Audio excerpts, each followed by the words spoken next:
وأخرى تحبونها نصر من الله وفتح قريب وبشر المؤمنين.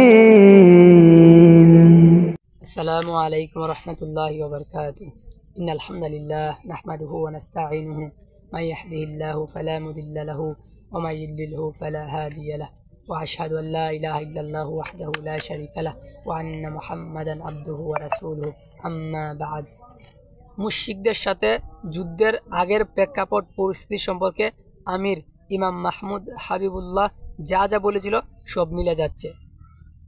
পরিস্থিতি উত্তপ্ত থাকা অবস্থায় কথাগুলো বলি নেই, তাহলে আরও পরিস্থিতি গুলাটে হতে পারতো। একটু শান্ত হয়েছে বুঝতে পারছি, তো তাই এই বিষয়গুলো আপনাদেরকে বলতেছি। গাজওয়াতুল হিন্দের আমির ইমাম মাহমুদ হাবিবুল্লাহ একটা বই আছে যেটার নাম হচ্ছে গাজওয়াতুল হিন্দ এর সংক্ষিপ্ত আলোচনা। 2019 সালে যতটুকু জানি জেল থেকে উনি লিখেছিল। সেটাতে কিভাবে গাজওয়াতুল হিন্দ হবে বা বিশেষ করে মুশরিকদের সাথে যে আমাদের যুদ্ধটা হবে সেটার পরিস্থিতি প্রেক্ষাপট, মানে কীভাবে সব কিছু রচনা হবে, তৈরি হবে, আগে মানে যুদ্ধের আগে কী ঘটবে সেগুলো উনি ইস্তিহাদ করে সেখানে লিখে দিয়েছেন। তো সেই বইটি যারা পড়েছেন তারা তো মিল পেয়েছেন।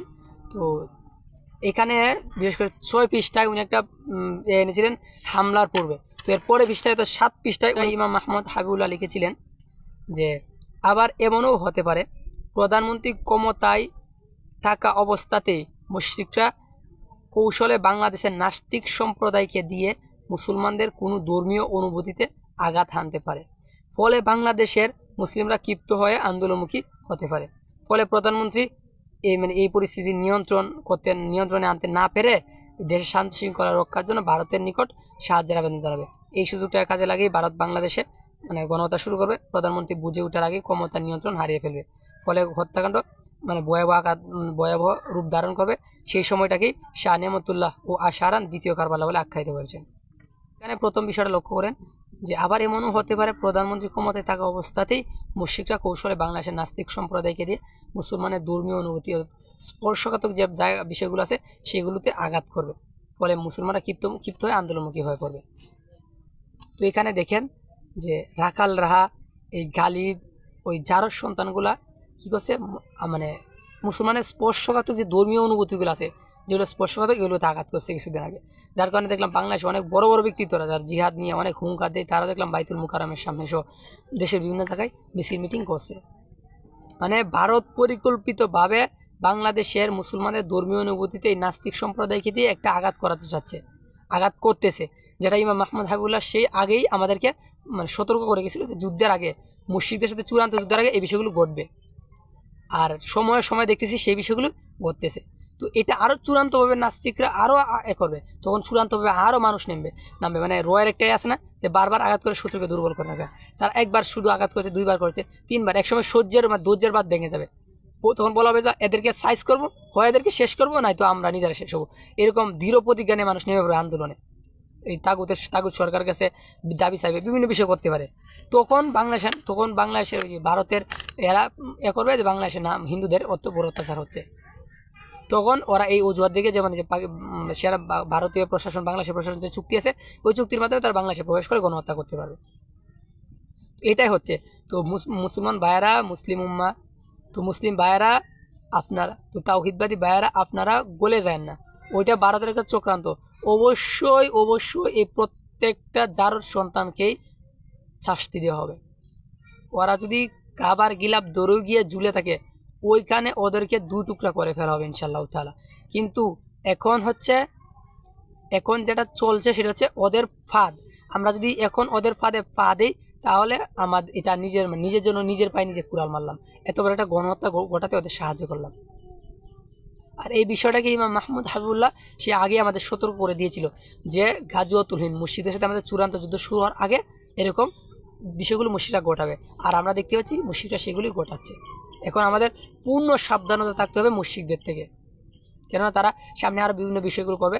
আর যারা এই গাজওয়াতুল হিন্দের সংক্ষিপ্ত আলোচনা বইটি পড়েন নাই, তারা এই বইটি পড়ে নেবেন।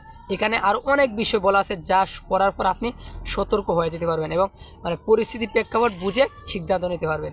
ইমাম নুআইন বিন হাম্মাদ রাহিমাহুল্লাহ তার কিতাবুল ফিতানে 5 নম্বরে হুযাইফা রাদিয়াল্লাহু থেকে আশার এনেছেন যে এই ফিতনা ফাসাদগুলো মানে গরুর নেই, গরু যেমন সব দেখতে একই রকম, এগুলো একই রকম হবে, তাতে বহু মানুষ ধ্বংস হবে। ধ্বংস বলতে যুদ্ধতেই হয়, তো ফিতনা বলতে এখানে যুদ্ধ বিশৃঙ্খলা বোঝানো হয়েছে। তো যারা আগে থেকেই এই বিষয়ে অবগতি লাভ করবে, জেনে রাখবে, তারা ধ্বংস হবে না। তো আপনি যদি আগে থেকেই জেনে রাখতে পারেন তাহলে এই কিছুতে ধ্বংস হবেন না। তো এটা আগে থেকেই জেনে রাখার জন্য ইমাম আহমদ হাবিবুল্লাহ সেই 2019 সালে ইজতিহাদ করে এই বিষয়টা আমাদের জানিয়ে দিয়েছিলেন যে এই বিষয়গুলো করবে। আর আমরা দেখতেছি দিনের আলোর মতন সত্য হয়ে সেই বিষয়গুলো করতেছে। তো এখন আমাদের উচিত আল্লাহর সাহায্য প্রার্থনা করা, মুশরিকদের দেওয়ার সমস্ত ফাঁদ থেকে নিজে দূরে রাখা এবং আল্লাহর পক্ষ থেকে সাহায্য ইমাম মাহমুদ হাবিবুল্লাহকে গ্রহণ করা, উম্মার বিজয়ের জন্য মুশরিকদের এই জুলুমের, মুশরিকদের এই আগ্রাসন, মুশরিকদের এই গণহত্যার প্রতিরোধ করার জন্য। আল্লাহ তাআলা আমাদেরকে সবাইকে বোঝার তৌফিক দান করুক, আমিন ইয়া রাব্বুল আলামিন। আর বিষয়গুলো আমি একজন লোকের কাছে শুনেছিলাম, আমি এক লোকের একটা বয়ান শুনেছিলাম। উনি ইমাম মাহমুদ হাবিবুল্লাহকে ছোটো করার জন্য বলেছিল কিছু মিলে গিয়েছে বিদায় সবজি মিলে যাবে তা কথা না, কিন্তু এখন দেখছি সব মিলে আছে। তো এখন তাহলে কোন কথা হবে? এখন তো সব মিলে আছে, এখন তাহলে কোন কথা হবে? তো ইমাম মাহমুদ সত্য, দিনের আলো যেরকম সত্য, ইমাম মাহমুদ হাবিবুল্লাহ ঠিক তেমনই সত্য। উনি সত্য নিয়ে এসেছেন এবং মানুষকে আসতে চলা মুশরিকদের আগ্রাসনের ব্যাপারে সতর্ক করছেন এবং একতা হওয়ার জন্য, উম্মার বিজয়ের একটা মাধ্যম হচ্ছে একতা, একতা হওয়ার জন্য মানুষকে রাখতেছেন। সুতরাং আমরা একতাবদ্ধ হই এই মুশরিকদের আগ্রাসন মোকাবেলা করার কাফেলায়। ইনশাআল্লাহ আল্লাহ তাআলা অবশ্যই আমাদের সাহায্য এবং বিজয় দান করবে। আর পরিস্থিতি প্রেক্ষাপট যদি মিলতেছে, সামনে আরও মিলে যাবে, আরও বিষয় ঘটবে। সুতরাং সাবধান হন এবং আল্লাহর পক্ষ থেকে সতর্ককারী বান্দা ইমাম মাহমুদ হাবিবুল্লাহকে গ্রহণ করুন, যাতে আসতে চলা মুশরিকদের আগ্রাসন থেকে বাঁচার উপায় আপনি জানতে পারেন। আল্লাহ তাআলা আমাদের সবাইকে বোঝার তৌফিক দান করুক। ওয়া আখিরু দাওয়ানা আনিল হামদুলিল্লাহি রাব্বিল আলামিন।